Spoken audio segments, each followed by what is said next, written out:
এদিকে রাজধানী ছাড়াও দেশের নানা জেলায় শেখ পরিবার ও আওয়ামী লীগ অফিস এবং নেতাদের বাসভবনে হয়েছে ভাঙচুর। সকাল থেকে এসব ধ্বংসস্তূপ ঘিরে উৎসুক জনতার ভিড়। কোথাও কোথাও ভাঙা ভবন থেকে ইট রড নিয়ে যাচ্ছেন স্থানীয়রা।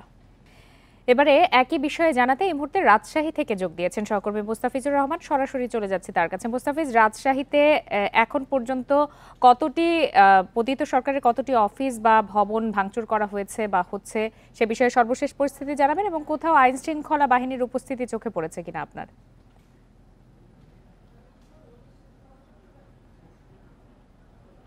দেখুন, গতকাল রাতে রাজশাহী বিশ্ববিদ্যালয়ের যারা বৈষম্য বিরোধী শিক্ষার্থীরা ছিল, অর্থাৎ বলা যেতে পারে ছাত্র জনতার একটি ঢল দেখেছি আমরা গতকাল রাতে। সেই সময় কিন্তু রাজশাহী বিশ্ববিদ্যালয়ে যেগুলো শেখ হাসিনা সহ শেখ মুজিবুর রহমান, ফজিলতুন্নেসা এই জাতীয় নামে যেই আবাসিক হলগুলো ছিল এবং প্রশাসনিক ভবনের যে নামগুলো ছিল সেগুলোর নাম কিন্তু পরিবর্তন করা হয়েছে এবং শিক্ষার্থীরা সেখানে কিন্তু স্বপ্রণোদিতভাবে এসেছেন।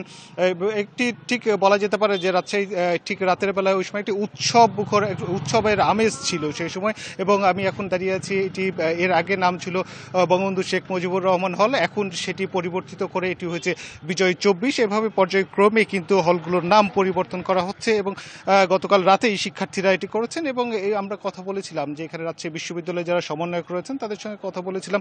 তারা একটি বিষয় বলছিলেন যে নাম পরিবর্তন করা যেহেতু একটি এখানে বেশ কিছু আনুষ্ঠানিকতা থাকে এবং প্রশাসনিক দাপ্তরিক কিছু কার্যক্রম থাকে, যার ফলে এই বিষয়গুলো নিয়ে তারা রাজশাহী বিশ্ববিদ্যালয়ে যারা কর্তৃপক্ষ রয়েছেন অর্থাৎ প্রশাসনের সঙ্গে তারা বিষয়টি নিয়ে কথা বলছেন এবং তারাও বলছিলেন যে এই নামগুলো পরিবর্তন, অর্থাৎ এখানে যারা শিক্ষার্থী রয়েছেন, যারা সমন্বয়করা রয়েছেন, সবারই কিন্তু একটি চাওয়া যে অর্থাৎ রাজশাহী বিশ্ববিদ্যালয় থেকে বা রাজশাহী থেকে তারা বলছিলেন যে এখানে ফ্যাসিস্ট যে দোসররা ছিল তাদের যেন কোনো নাম বা চিহ্ন না থাকে, অর্থাৎ তাদের প্রেতাত্মা যেন কখনো এইখানে এই শিক্ষাভূমিতে আর কখনো তাদের বিচরণ না ঘটে, এইটি কিন্তু তাদের কথা ছিল। এবং তারই ফলশ্রুতিতেই কিন্তু তারা গতকালকে এই যে নাম পরিবর্তন সেটি করেছেন এবং এটি বলা যেতে পারে যে এখানে আমরা সাধারণ শিক্ষার্থীদের সঙ্গে কথা বলেছিলাম এবং তারাও কিন্তু এই বিষয়টিকে অত্যন্ত ইতিবাচক হিসেবে দেখছেন এবং তারা বলছিলেন যে অর্থাৎ জুলাই আগস্টের পর প্রায় 6 মাস অতিবাহিত হয়ে গেছে, এরপরে যে পরিবর্তন, এটি শিক্ষার্থীরা বলছিলেন যে এই পরিবর্তনটি হয়তো আরও আগে হওয়া উচিত ছিল,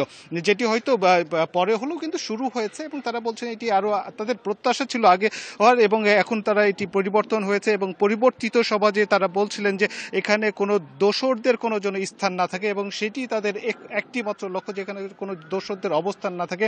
কেননা এখানে 15 বছরের ছাত্রলীগের যেই কর্মকাণ্ড ছিল সেগুলোকেই কিন্তু তারা বলছিলেন যে এই ধরনের কর্মকাণ্ডের জন্য রাজশাহী বিশ্ববিদ্যালয় প্রাঙ্গণে আর কখনো সংগঠিত না হতে পারে। এই বিষয়টি নিয়ে কিন্তু তারা সাধারণ শিক্ষার্থীদের মধ্যে এক ধরনের উৎসাহ আমরা দেখেছিলাম এবং সেই সাথে বৈষম্য বিরোধী যারা এখানে সমন্বয় করা রয়েছিলেন তারাও বলছিলেন যে তাদের যে আন্দোলনগুলো ছিল, তারা যে উদ্দেশ্যে আন্দোলন করেছিল, যে ফ্যাসিস্টকে উৎখাতের জন্য আন্দোলন করেছিল, তারা বলছিলেন যে এটি হয়তো তাদের একটি পর্যায়ক্রমে তাদের যে এই ফলগুলো সেটি তারা পাওয়া শুরু করেছেন। জি মুস্তাফিজুর রহমান, আপনাকে অসংখ্য ধন্যবাদ।